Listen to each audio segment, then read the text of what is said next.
All right, welcome to Dealmaker Zoom. It is great to see you guys, and I hope everybody's doing really well.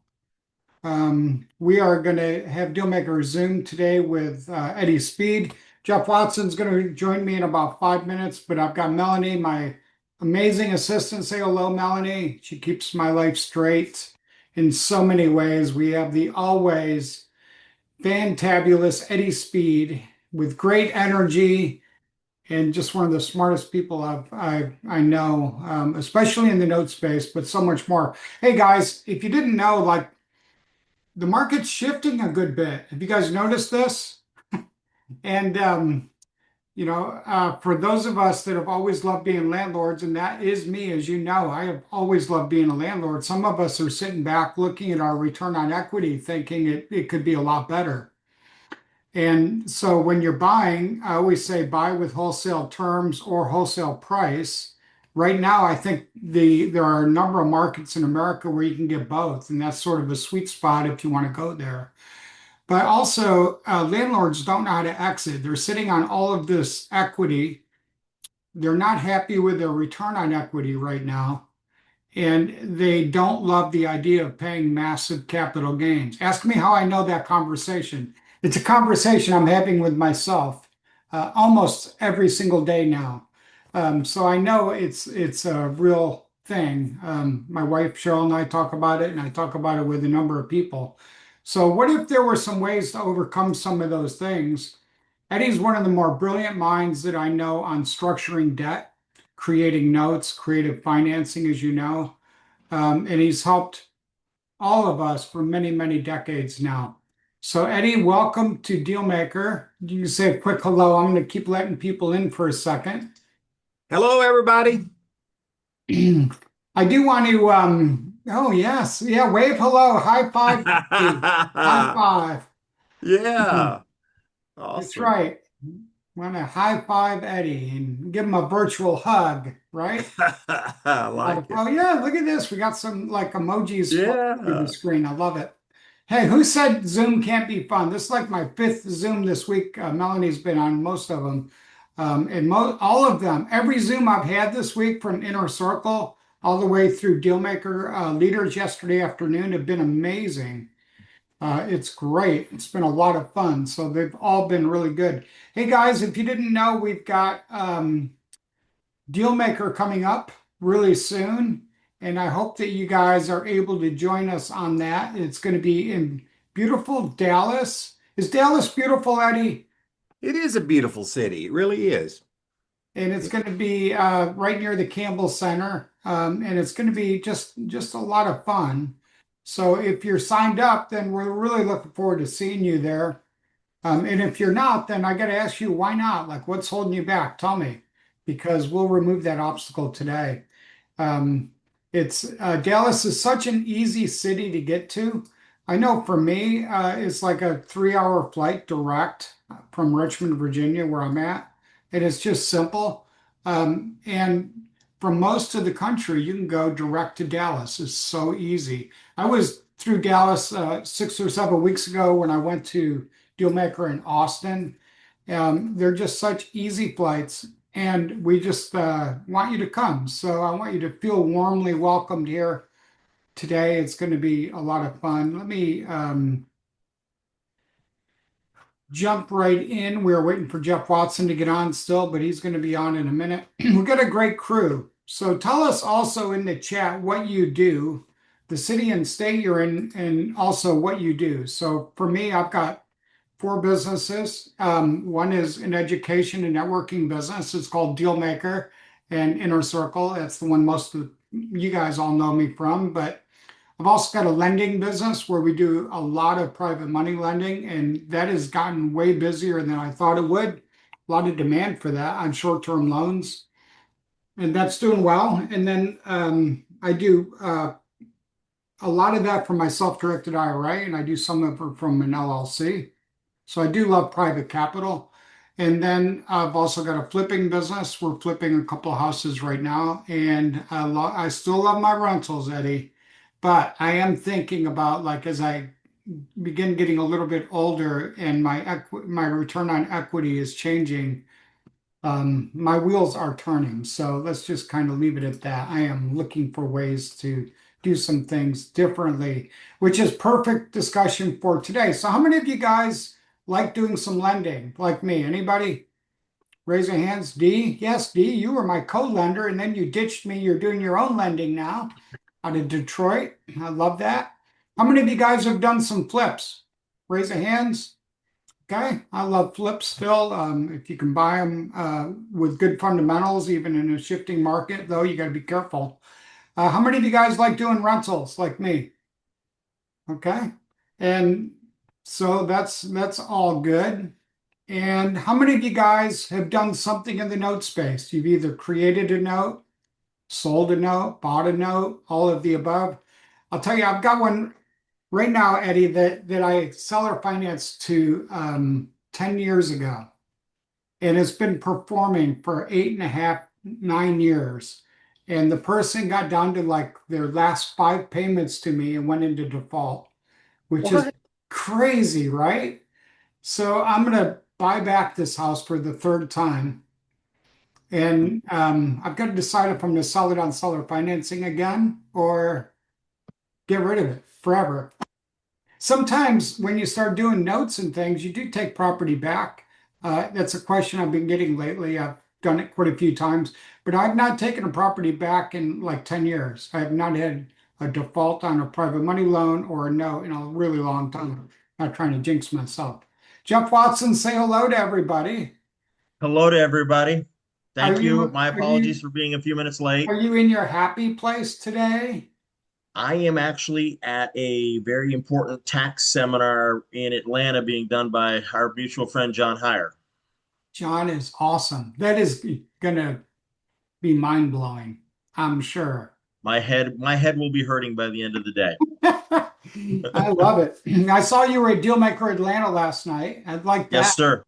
That was excellent. That was excellent. There was a Love it. lot of great content on how to talk to people.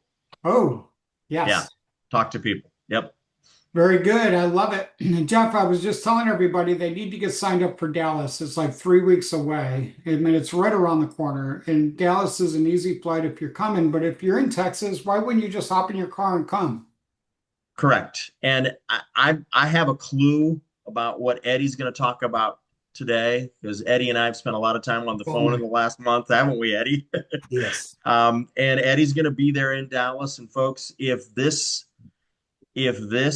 gets your interest, then the next thing you must immediately do is register to be in Dallas because you'll be in Eddie's backyard, and it will be enlightening. It will open a whole new world. That's all I can say. Well, it's going to be a lot of fun. And tell us a little bit about the event overall, Jeff. What's some of the things you're going to teach So, on, and then the private so capital and so on? for the big purpose is this. It's to teach people how to be better in the private capital arena, either as a better borrower, as a better lender, or as Eddie will begin to show us, a better seller Hmm. in the private capital arena. And if you know what, the more you know of what you're doing, the more two things will happen. The more bad things you will avoid, the more risks you will dodge, and the better deals you will do, and the more money you will make or grow in your accounts. And so it's really avoid the potholes and get to the objective. And private capital is the lifeblood of small businesses. Because face it, big banks just don't give us small business owners what we need, not without a mile high stack of papers and requirements. But private capital is the solution. So we have to learn how to access private capital. We have to learn how to use it. We have to learn how to talk to people. We have to learn how to take care of it. And we have to learn how to grow it in all these different ways. And that's a lot of what I'm going to focus a lot on: private lending out of IRAs. Eddie's going to talk about how to a whole nother area of private capital that we've never thought about, that Eddie and I are taking care of. We're battling it out. We're winning the battle in Washington, D.C. We're growing some other things. And Jim, you're going to talk about just the importance of relationships and connections. Well, that's And all the way through 3 days yeah, because, yeah, it, we love networking. It's going to be really, really good. I think it's going to be a lot of fun because it is a relationship business. So you guys all agree with that? That is the deal maker way. Like it's leaning in, collaborating, helping each other, and all of those things. It's so important, isn't it, Jeff? it's the only way. It's the only way. I mean, you cannot succeed as a investor, as a business owner, as an island. You cannot dig a moat and build a wall and expect to thrive. You've got to work on those relationships. You've got to build them. You've got to then use them. You've got to nurture them, and you've got to be willing to, it's a two-way street. It can't be all gimme, gimme, gimme, gimme. You've got to be able to give and share and help at the same time. Yeah. So we're gonna deal with it. I remember back like when I was just starting to hear about private capital, I used to think in like 2008. Well, those were rough years that I had to use all my own capital. I never heard of OPM. I didn't know what IRAs were, none of that.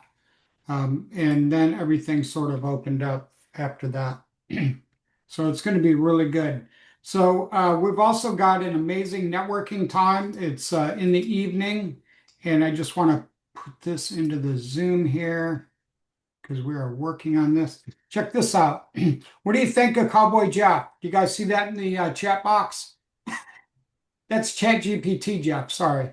But do you like it? I think we're going to do this cowboy networking, Jeff. Oh, you are muted. Sorry. Somehow you got yourself muted. I muted myself. I'm not seeing anything yet in the chat. That's okay. All right. Um, All I'm right. sure Here we I'm go. Here it sure. goes right here. It was going into the wrong section. You'll see it now. What do you think, Jeff? Do you see Okay, it? okay. We'll So get some fun mileage out of that. networking. We'll get some Um, mileage out of that. Oh, okay. We'll get some mileage. Now that Yeah. is Chat GPT, so it isn't Yep. perfect. But do you guys We like Cowboy Jeff?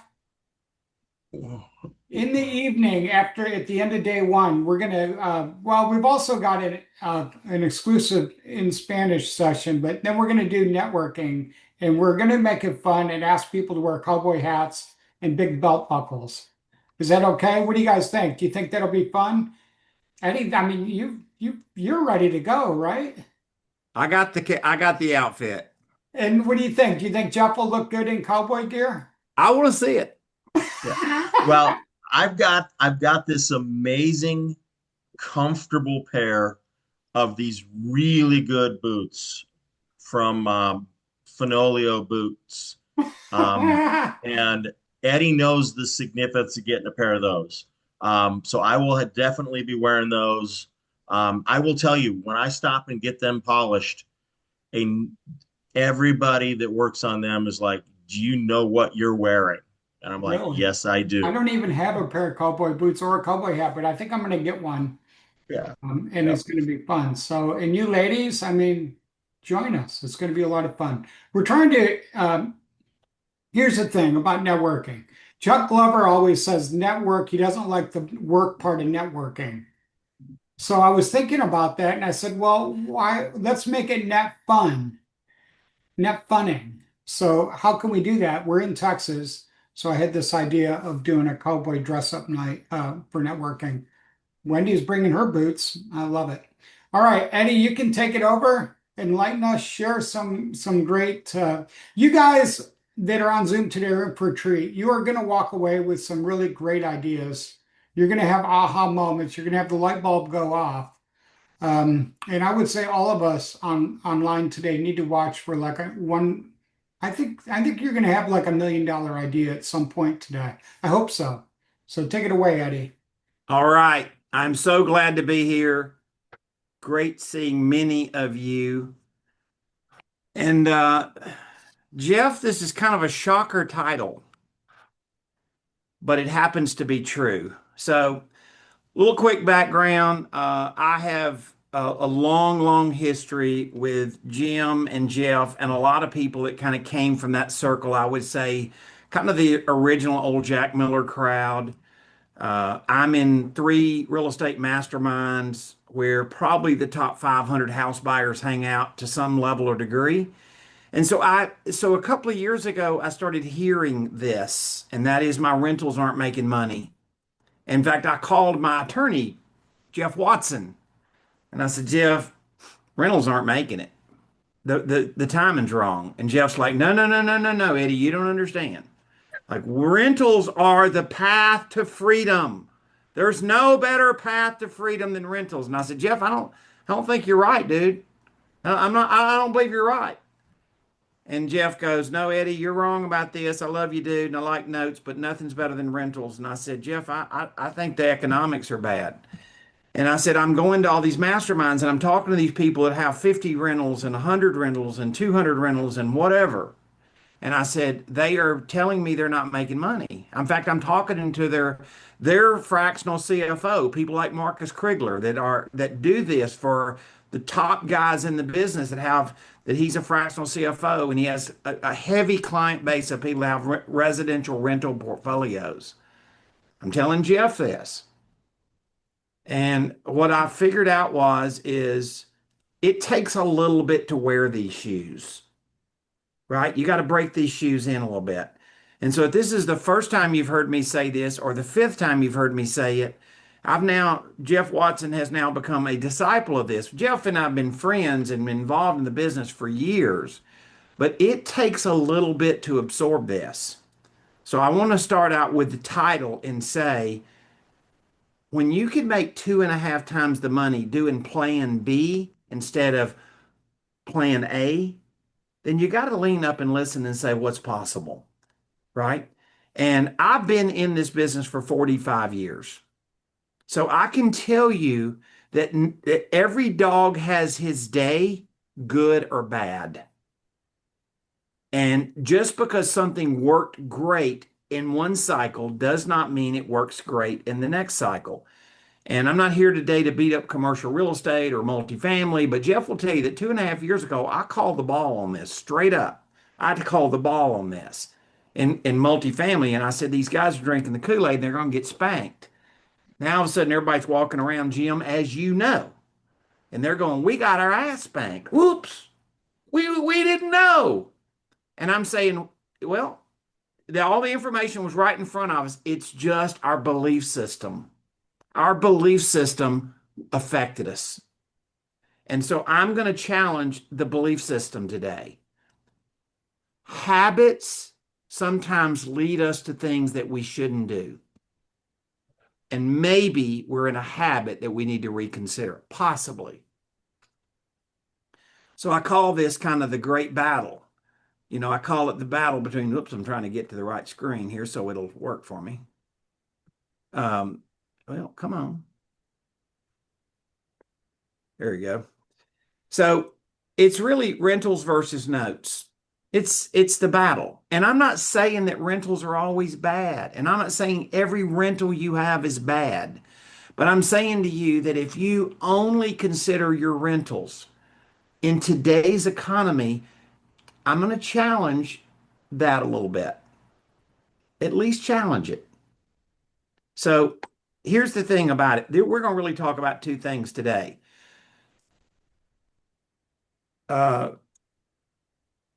A friend of mine that owns a whole bunch of rentals posted on Facebook this morning. And he said, cash isn't king, cash flow is king. That was David Oles, by the way. And he is like Jim or Jeff. He has been somebody's been watching this on the sidelines, and this strategy drastically will change your cash flow. And if it doesn't, then don't do it. But I've got some measuring sticks to say, here's how you're going to do it. And the second thing is this. Most people look at seller financing as a point of illiquidity. When you seller finance, you've committed to getting money in the future, long term. You can't sell it today, or if you sell it today, these note buyers are a bunch of cheaters and they buy these notes. And that is a lie from the pits of hell. The mortgage industry has proven that liquidity of mortgages is 10 times more liquid than real estate itself. And if you think that's not true, how long does it take a mortgage company to sell paper in the secondary market? It's done with a click of the button every day of the week. And the fact that what you have to understand is creating the wrong paper in seller financing is illiquidity. Creating the right paper in the secondary market is liquidity. And you need liquidity because if you seller finance, but you got an underlying mortgage, you need to pay it off. Jeff and I are not teaching you to do wrap notes. That deal is fixing to be in the news in not a great way. Trust me. All this, I'm gonna go wrap all this stuff and sub twos and whatever. The train is headed to the wall. I know that to be a truth. It's not all in the news yet, but it's happened. It's going to happen. The train is in motion, and Jeff knows it's not going to be stopped. So we're not teaching you to go wrap Fannie, Freddie, and FHA loans, right? That was doable many years ago before it became so guruized, and now every loan servicer in the country is owned to it. So the likelihood of having a problem and having that note called is way different risk than the past. Liquidity matters, whether you need it or not. And liquidity is going to produce you an opportunity to make long-term cash flow and have availability of money today to do something else with. So that is the thesis that we're teaching today. It's not just cash flow, it's liquidity. Okay? So let's look at a little history lesson. Well, this little house in 2018 made an 8 cap. Now, we're in a pretty sophisticated audience today, and you probably know what all that means, but to break it down pretty simple, a capitalization rate is the method that you evaluate the income producing properties. You take the value of the property, and then you take what net income that you make at the end of the year, and this is before you pay the bank. This is before you pay the bank. So a $200,000 house in 2018 would make $16,000 a year. And then if you had a payment to the bank, you have money to pay the bank. That means you were making 8% of the property value per year. But see, things have happened. Real estate has gone up in value. We've had inflation. So now all of a sudden we're looking at the same house today. Yes, it's gone up in value, but it's now making a 4 cap. And that's ugly. That's not what people had in mind. And so you did have an increase in value, but it's somewhat like the stock market. You got paid, your house is worth more money, you're just not getting paid for it. And this is exactly what's happened. And we've tested this now in 100 different markets with some pretty sophisticated landlords.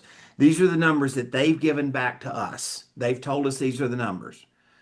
Well, let me just ask you a question. Who makes more money on a rental? A landlord at 4% or the bank at 7.5%?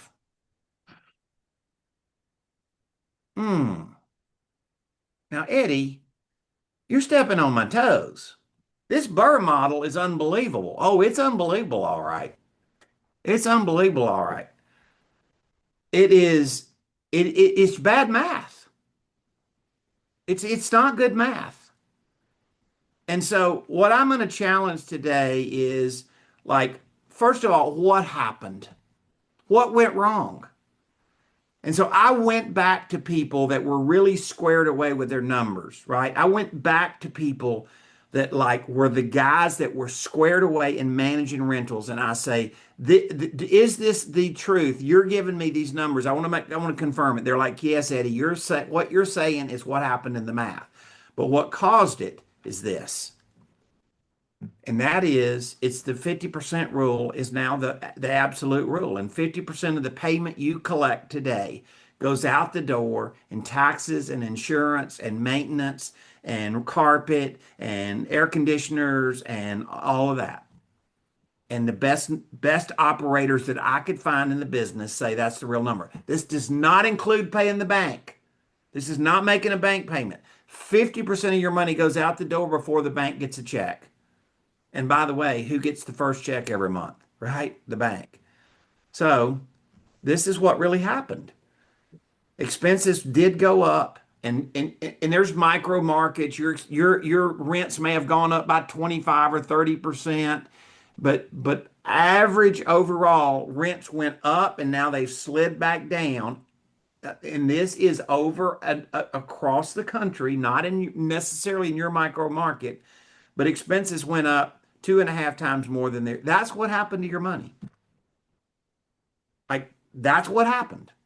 That's what the numbers people are telling me. Inflation drank your milkshake.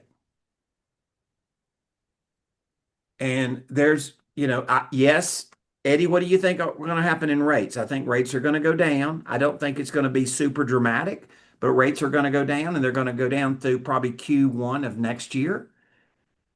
Um, but rates are not going to solve this problem. Rates are not going to solve this problem because unless expenses go down, it does not change your cash flow. It's just pure math. So let me tell you a couple of facts here. First of all, I find that most people don't know this, but every realtor knows it and every mortgage banker knows it. Nationally, people's mortgage payment is 38% higher than their rent on the identical house. That is a national average today. So the old rule of you seller finance for the same payment as rent, that rule is gone.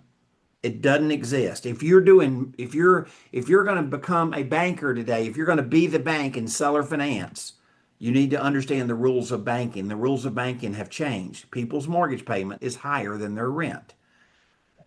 And so to do a comparison on a rent house, these are the things that I see that cause a problem.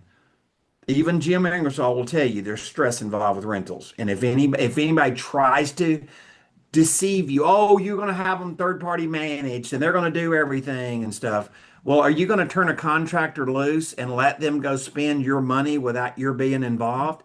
And by the way, just so you know this, these people that manage rentals make a spiff every time they order something.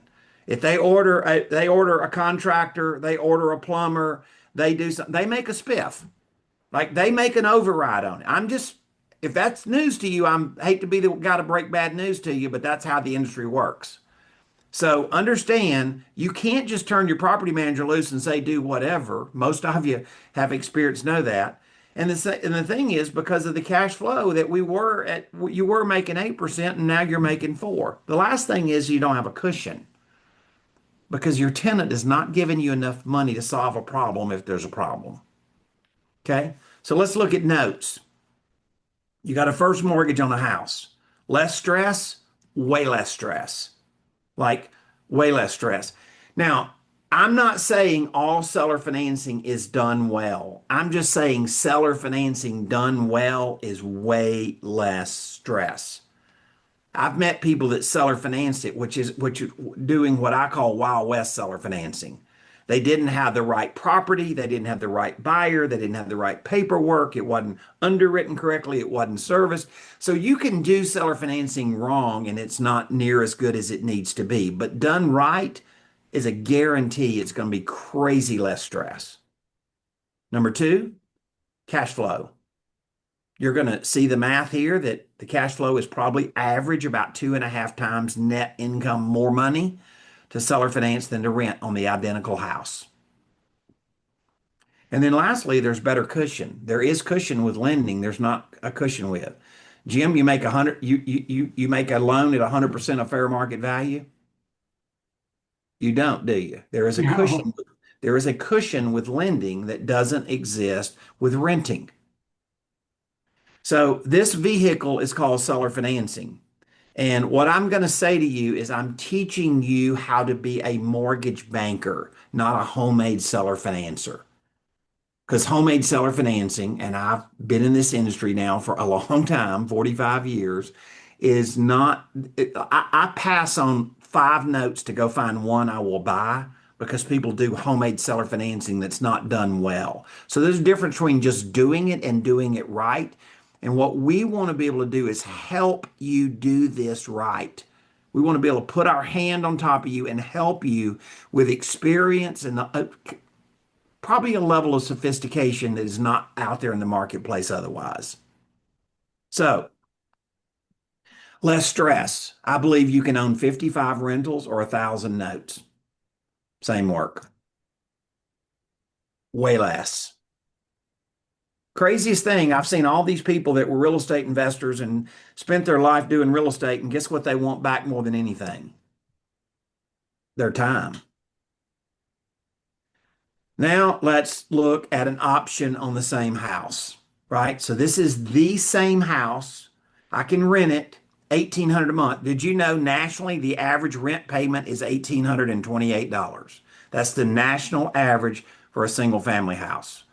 $900 goes back to go pay the rent, the taxes, the insurance, the landlord, all the expenses, and you net $900. This is a $250,000 house, by the way. Okay. You have a mortgage payment, and all of a sudden your payment's $2,000 a month, but you got no expenses. You're the bank, not a landlord. So when you tally it up, you got 900 versus 2,000. Okay. And by the way, this is a modest case study. We see case studies that are, almost 3x. This is a little less than 2.5x. So I'm not trying to use the most extreme example in the world because I don't need to. Like, it's that much more money.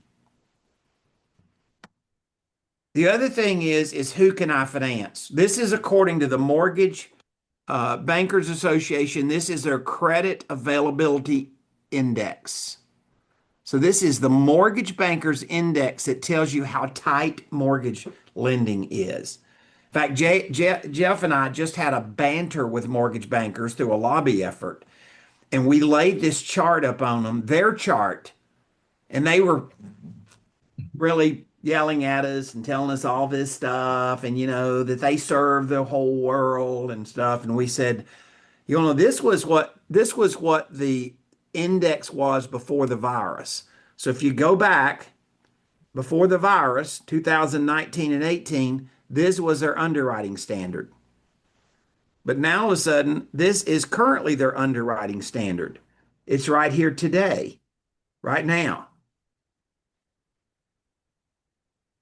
You've left that many buyers behind. Do you think there's anybody good that could get a benefit of seller financing that gets home ownership that otherwise would not get home ownership? So not only does seller financing make more money, seller financing is also a good thing for the market. It's a good thing for people. It's a good thing that people experience home ownership. So let's talk about a cushion. This property is worth $250,000. This buyer pays 10% down. The first thing that happens is whose money goes on the table? The buyer's money. He takes your money off the table and puts their money on the table, which produces a cushion factor you have with a loan that you will not have with a rental. Now, this is a minimum down payment of 10%. The average down payment today, I believe, would be more than that. And I can show people how to get more than that. But this is assuming a 10% down is a cushion factor. Lending, you don't fund the full fair market value of the property. With lending, you always build in a cushion factor. It's true in any form of lending, and that's really what it is. So let's talk about leveraging, right? So why would you want leveraging? I've had 1,000 people, Jeff Watson, if not 10,000 people, tell me, well, I'd never want to sell a note or any part of a note. And I'm like, what if I could show you how not to pay taxes on the interest you've collected? And they're like, what? What do you mean? I'm like, well, you could sell a partial and change how that money is taxed. That's according to our friend John Heyer, right? And people say there's no tax hacks with notes, and I say you don't know them. It doesn't mean they don't exist. So there are a number of things about notes that are different than maybe the reputation it has because people that were lesser informed was the one putting the rules out, right? First of all, it gives you money to invest in your next deal, right? Secondly, it gives you money to pay off an underlying mortgage, which is an integral part. If I'm helping you do this, we're going to pay off the underlying mortgage. We're going to buy part of your payment and we're going to pay off the mortgage. Like we're not going to keep it as a wrap. Let me restate that. If I'm helping you, I'm not coaching you how to wrap loans with due on sale clauses, right? I don't, I think the future will prove that I'm right about this. And then the third thing is liquidity lets you take some money off the table. So when you sell or finance a property, first of all, what is selling a loan anyway? Is that common? Well, let me ask you a question. How many of you have ever gotten a letter from your mortgage lender and said your loan's been sold? That ever happened to anybody? Like almost it's more like who hasn't had that happen? We've all seen that. Loans are bought and sold every day. You sell or finance a property, the right property to the right buyer under the right conditions. Now you have a liquid note that can be sold in the marketplace. So it is a common practice that happens every day in the business. So when you sell or finance a property, you have a seller finance mortgage. The result of that transaction is it produces a cash flow over time. So you get $2,000 a month every month for 30 years. If you've done the right note, the likelihood of delinquency and default is very low. Call it in the 3 to 5% range, right? So I'm not saying nobody can say I'm going to have a 0% default rate, but you can have a low delinquency and default rate if you sell the right property to the right buyer and you qualify them and you structure it correctly. And this is what I'm trying to teach you to do. Create great notes because they have a lot of value if you create the great notes. Did you know that you could sell part of that payment every month? You don't have to sell all of it. You could sell part of it. You could sell $1,000 worth of payment and keep $1,000. You could sell $1,500 of the payment, right? And then you could keep money every month. That is a way to sell a note. There are numerous ways to sell a note, numerous. But this is a way that you can do it. Now, those of you that have been around the note space a little bit, you're going, well, I've heard of a partial, but I thought you're selling 100% of the payment, 100% of that monthly payment, but for a term, a designated term, like you're selling 10 years of a 30-year note. And the answer is yes, you can do that. I happen to have an excessive amount of experience to that. In fact, you could almost say I brought that to the public marketplace, pretty much, right? So understand that this is another method of doing it. And I work with investors and insurance companies, and we're gonna the marketplace is going to happen. Jeff and I would say within the next year, where we're going to be able to take these loans and put them on blockchain. It's not happening right at the moment, but that train is in motion too. It's not like it's not going to happen, it's just timing. And so this drastically changes the profitability of how somebody can sell or finance because you make more income with less aggravation and you still have money up front to go do the things that you want to go do. So it's not, you don't have to wait for all your money tomorrow. And there could be tax advantages in not waiting. There could be some tax advantages in how you sell it today. I do know this, when you sell it and get your money tomorrow, you can stretch out your capital gains. You can stretch out your long form depreciation and pay the IRS back with tomorrow's dollars and not today's dollars. That could make a lot of sense. So there's a way to get money today and keep cash flow tomorrow. And, if you've ever kind of been around me, I use an expression like it's your chalk and your chalkboard, right? So I will tell you this. Anytime a property is making a four cap and the lender is charging you 7.5, 8%, you can run all the crazy math with a burr all you want to, but it's not a good economic model. It just isn't. You're paying the lender almost twice as much money as you're netting. It just doesn't make sense. I know people do it. I got it. All the Facebook haters are going to hate me for this, but we've modeled a comparison of a burr where you have a rental and you refi it, and then we've modeled it with seller financing the identical property. And I'm going to tell you that seller financing smokes it. It smokes it every time because it's just it's the economy we're in. It doesn't mean a burr has never made sense. It doesn't mean I'm not saying a rental has never made sense. I'm not saying it was a bad model, when Jim Ingersoll and all these guys built these crazy portfolios. That's all 100% true. But I used to have a BlackBerry too, right? So not everything is always the same. And we all know that from experience. So let's talk about what things I think we might could help you with. Okay. So first of all, how to qualify the buyer. It could be an existing tenant or a buyer, right? And listen, no disrespect to anybody in this business, but if I'm going to take your paper and trade it in the secondary market, you need to let me pick the underwriting.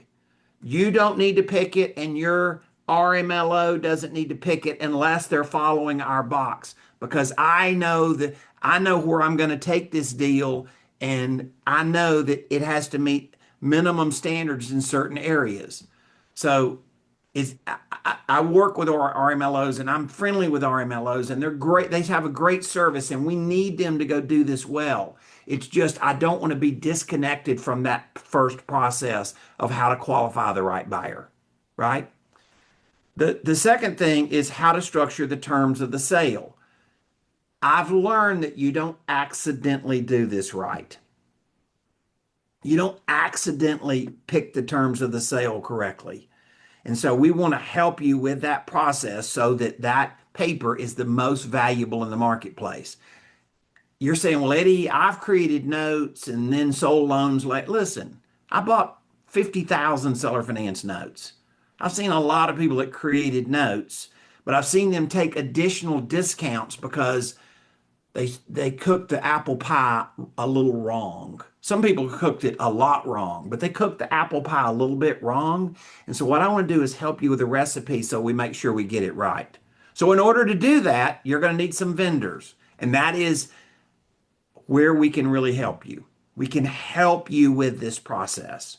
So we can help you with how to qualify the neighborhood and the property. Not every property is a perfect candidate for seller financing, right? Not every property. If if you have neighborhoods that aren't safe or properties that aren't in a certain condition, maybe it's not a perfect fit that you sell it and be the bank on that property. Secondly, a transaction coordinator, like a specialist that can help you with like how to close this. I'm sure that most of you here, my guess is that you plunge through a real estate deal and you get all the legs in the sack and you know how to make it close. But the truth of the matter is, it's um, it's a lot to it. And so if somebody wants to outsource that, which gives you your time back, and you haven't built that process internally within your operation, maybe outsourcing that makes sense. Jeff, I have a lawyer that I pay when I need him. I You know pay you pay a lawyer? but when I need you, Oh, when you need him. Okay, yeah, okay, gotcha. Yeah. I have a fractional CFO. He don't work for my company all day every day. Right. I have a CPA. I don't have an internal CPA. So I outsource a back office and expertise when it makes sense. And so these next things are when I need them and I don't have to pay them when I don't need them. So transaction coordination, a loan underwriter, a RMLO, residential mortgage loan originator, having the best paperwork structured. Love some of your old Jack Miller guys to death, but they've not traded 50,000 notes. In all due respect, they do not know the secondary market for seller finance paper. I can check yes in that blank. I have traded 50,000 notes and I know how to paper seller financing where it looks like a mortgage banker. Cute, handmade paperwork is not liquid. And then getting the right loan servicer, right? These are things, when you really look at this, you're saying, wait a minute, these vendors are doing the things that make me, Mr. Seller Financer, a mortgage banker, and I don't have to go have that in my back office to be successful doing it. So that's the path we're trying to take people down. And how much they want to create in liquidity and what that looks like and how that works. We'll figure out if we can do note business once we help you make a good note. Would you like to challenge these numbers? Would you like to take your rental and put in the numbers in orange of fair market value of, let's see, let me change this here for a second. Put in fair market value, put in the monthly rent, put in the percent of rent you're keeping, and then you can even name the down payment and you can name how long of a term you want. So you can say, I want to do a 20-year note or a 30-year note. You get to use the variables that you like, and this spreadsheet will calculate everything else, including creating a note and selling part of the payment of the note. If you had a little spreadsheet like that, would that be of value? Of course, but Eddie, I think your NOI on rentals is higher than it is these days too. Like there's Well, a lot of people with rentals be cash flowing like $100 to $500 a month, not 900. well, and I agree with that. So you get to pick the number. You get to pick the percentage, Jim. So if what I've learned, Jim, and I totally agree with you. What I've learned is this, Jim, a lot of people that have rentals are not squared away in what their real expenses are. Here's And another thing that happens, Eddie, because I've owned rentals a long time. When I rehab my rentals, I rehab them really thoroughly with the goal of no maintenance for 5 years. I hit that. Like I have no maintenance for 5 years, but what happens when you get between years like 8 to 10? That's when the maintenance really starts to roll in. And that's what I've personally seen. here's what I would say about expenses. Average that over 3 to 4 years and not over 3 to 4 months. So, Eddie, when you and I've had this conversation going on for 2.5 years, We I have. went back, we drilled down on our numbers over a 3 year period of time. When I say we drilled back on our numbers, my assistant and I, we went back, drilled down on our numbers over a 3 to 4 period of time. We saw what we were doing, we saw what the ratios were. I then ran it through a calculator and I was like, Eddie was right. Yep. And now I'm adjusting, and we've talked about that. Well, let me go back and repeat something that I've said earlier. I've had rental properties. I own a partnership that owns some rental properties right now. I'm run part, but I don't run the daily operations of the rental business, right? And this is a whole different story as to why we have that.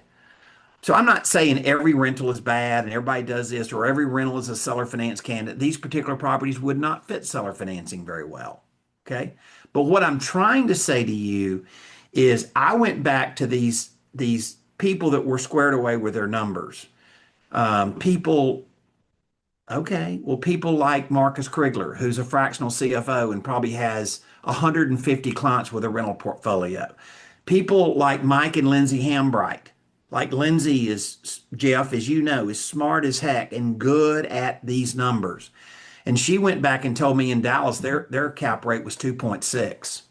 So, Jim, I think you're right. The numbers are so crazy. I don't need to exaggerate. And if I'm doing anything, I'm kind of intentionally under exaggerating. So I'm just saying, what I want to do is like, if this theory is worth testing, I wanted to give your guys a path today. Now, by the way, let me be clear about this. I'm not trying to sell you something.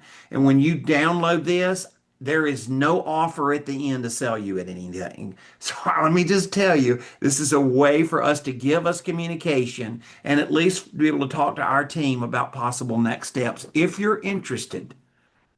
So the way you do this is you can use this little QR code. Everybody knows how it works. Just take your iPhone, just like you're at a restaurant, and hit that QR code, and it'll pop up, and you hit the yellow thing and enter it.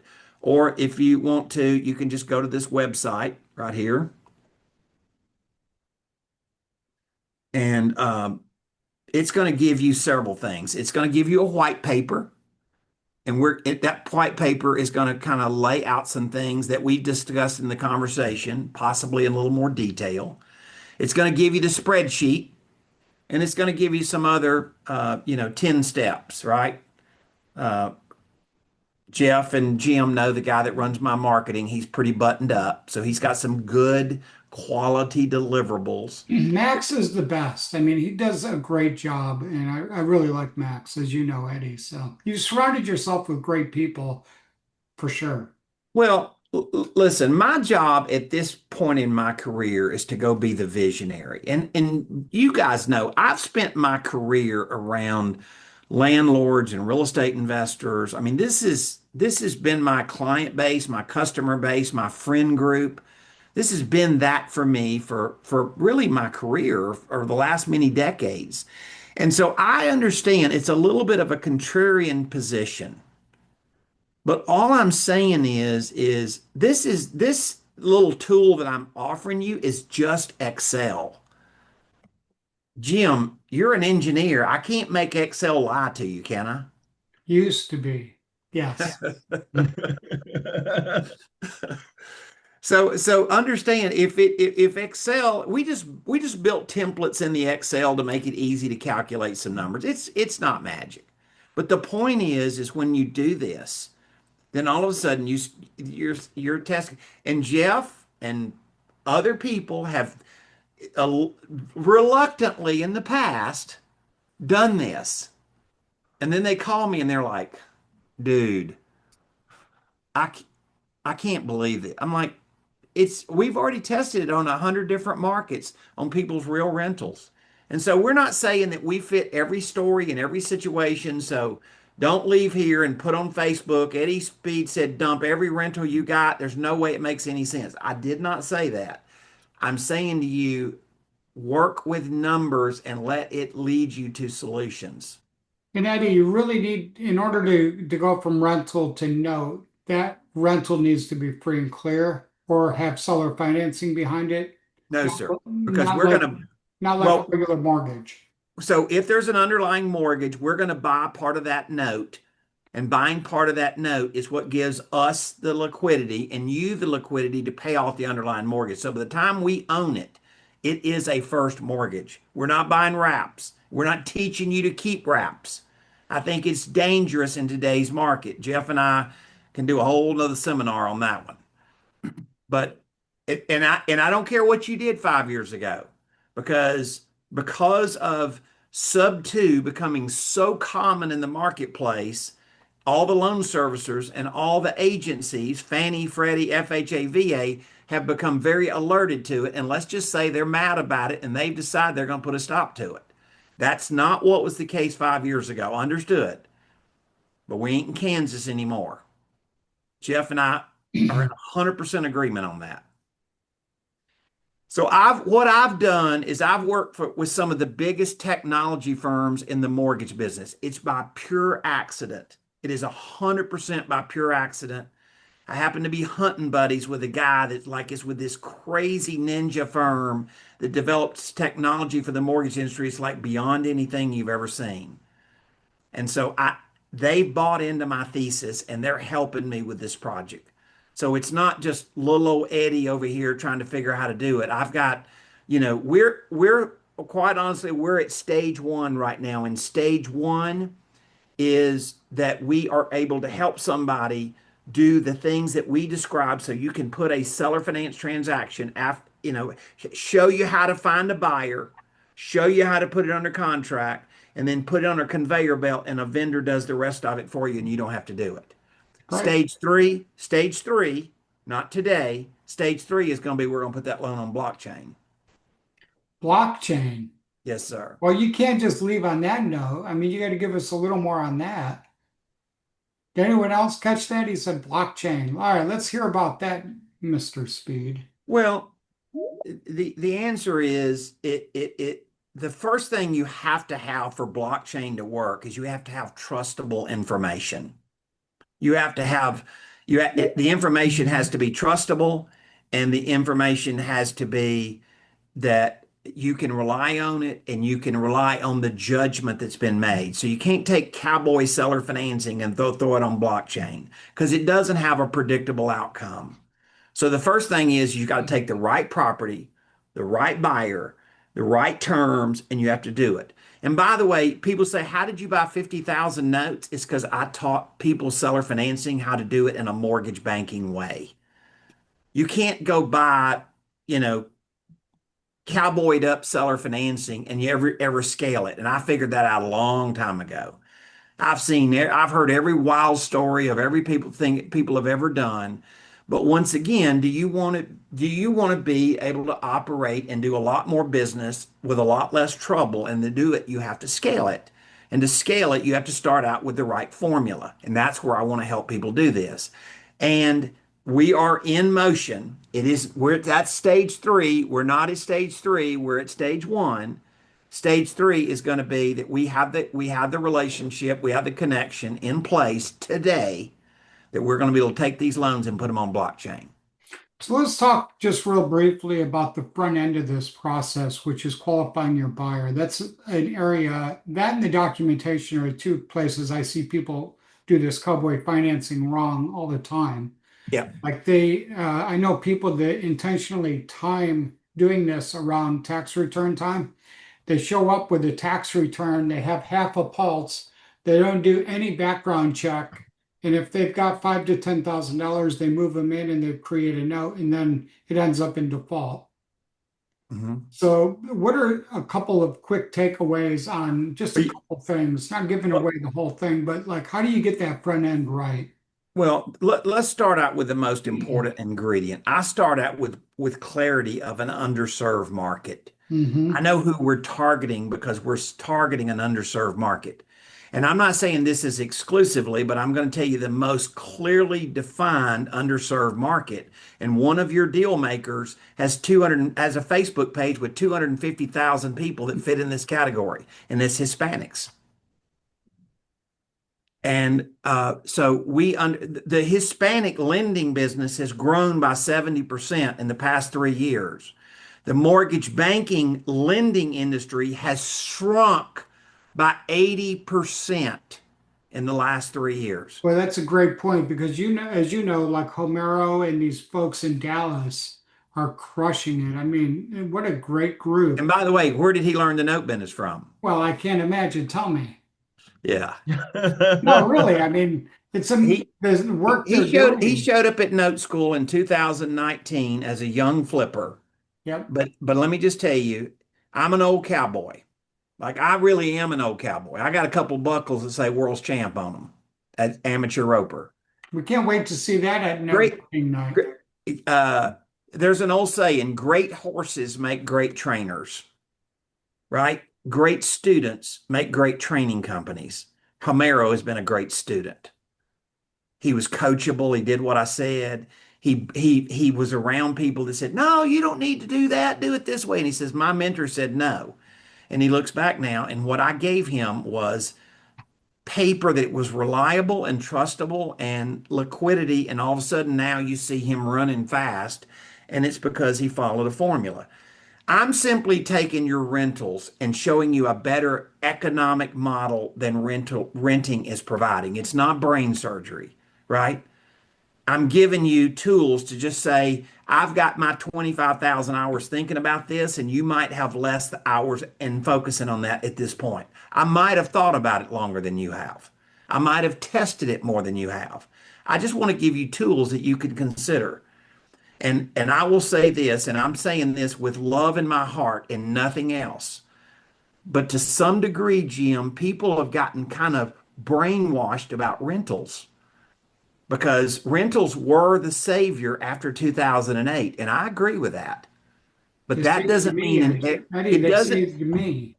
it doesn't mean that things haven't changed. I know, no, I know, and I still love my rentals, but I do have these conversations with myself on a regular basis. Because my return on equity, you didn't talk a lot about return on equity. You talked about cash flow, but like it's not strong like it was. Well, listen, it's making half the income that it was making. Right. And so when you run your math any way you run it want to run it, that's just a different market. I'm simply showing you how to take a house. Let me just give you simple math.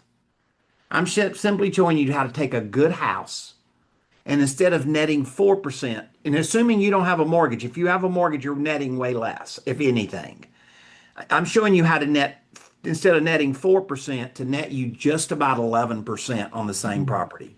It's just math. I love it.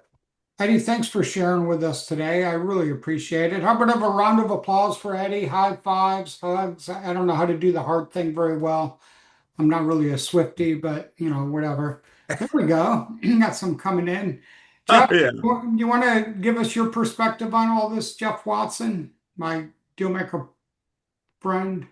My perspective is very simple and very clear.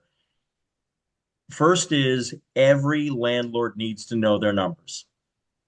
And until you know your numbers, really know your numbers over a period of time of at least 3 years, Good point. you're not going to really know what to put into the calculator, what you put into that Excel spreadsheet that you should have downloaded by now, isn't going to give you what you really need to know. So you got to know your numbers. You got to be honest. You've got to be brutally honest. And so when Eddie talks to a fractional CFO that works with landlords that have thousands of doors, that's accurate data. When you have a major accountant who does the numbers on thousands of doors, single family houses, you're going to start getting some real numbers. So then you start put those real actual numbers in and you start to see, hey, this is what's going on. Now I'm going to tell you the idea of selling a portion of that note, splitting that payment stream to pay off the underlying, and you're left then with a holding a note on an otherwise free and clear property that you're not dealing with phone calls, that you're not dealing with chasing tenants. Boy, that is a different way of finding, I'm going to go back to it, peace and freedom. Peace and freedom. Now, I've got some free and clear rentals I'm going to keep holding on to, but I've got some rentals, Eddie and I've talked about it, that, I've run the numbers and this is the route we're going. Peace and freedom. This is how you're going to get to your peace and freedom, because this is where the market is. Now, I'm going to throw this last thing out here. You guys can go cowboy this thing all you want. You can be like, no, I'm just going to go do this on my own. You go do that. You tell us how well that works a few years from now. Because I can tell you that you've got to figure out how you got to think like a mortgage banker if you want to have the success that a mortgage banker has. There's a reason mortgage bankers own the biggest buildings in any major city. And this is cracking the code that every hard money lender's been looking for, but we don't have to keep putting our capital back out to work every 6 to 9 to 12 months and underwriting a new deal and taking a new chance. Just saying. Think about it from those Ripping perspectives. my heart out there, Jeff. Now you're hitting my private money lending, my wrap lending, and my rentals all in one Zoom. And I'm going to tell you, I'm right there with you now. I Will I keep lending money? Yes. But I look at this as this is a strong leg in my multi-legged, comfortable rocking chair for going into retirement. I like it. Jeff, why Okay. should everybody join us in Dallas October 24th to the 26th? Yeah. They need to join us because This is going to be one of the many changing, business altering conversations and communications that they're going to see with their own eyes in the room. And I'm going to tell you, when you watch this on a Zoom, it doesn't have the same impact when you sit in a room with a bunch of other tired, burned out landlords that are looking for other ways of finding capital and deploying capital, and you hear them gasp at the same time that you do when you see the math. Chuck, one of the things I love is that our speakers are always so available during Dealmaker, including yourself. Yeah. And you can have like a discussion about these kinds of things in a networking session when Jeff Watson's got his cowboy hat and his big belt buckle and cowboy boots on. Hey, what I'm gonna make one request regarding that AI generated image. Would you tell them to put me on a diet? Because I look like I put on another 40 pounds in that picture, okay? I I am noticed. not, Melanie told me it took some liberties. Yes. it took a lot of liberty. I'm Yeah, starting yeah, to get hot yeah. now.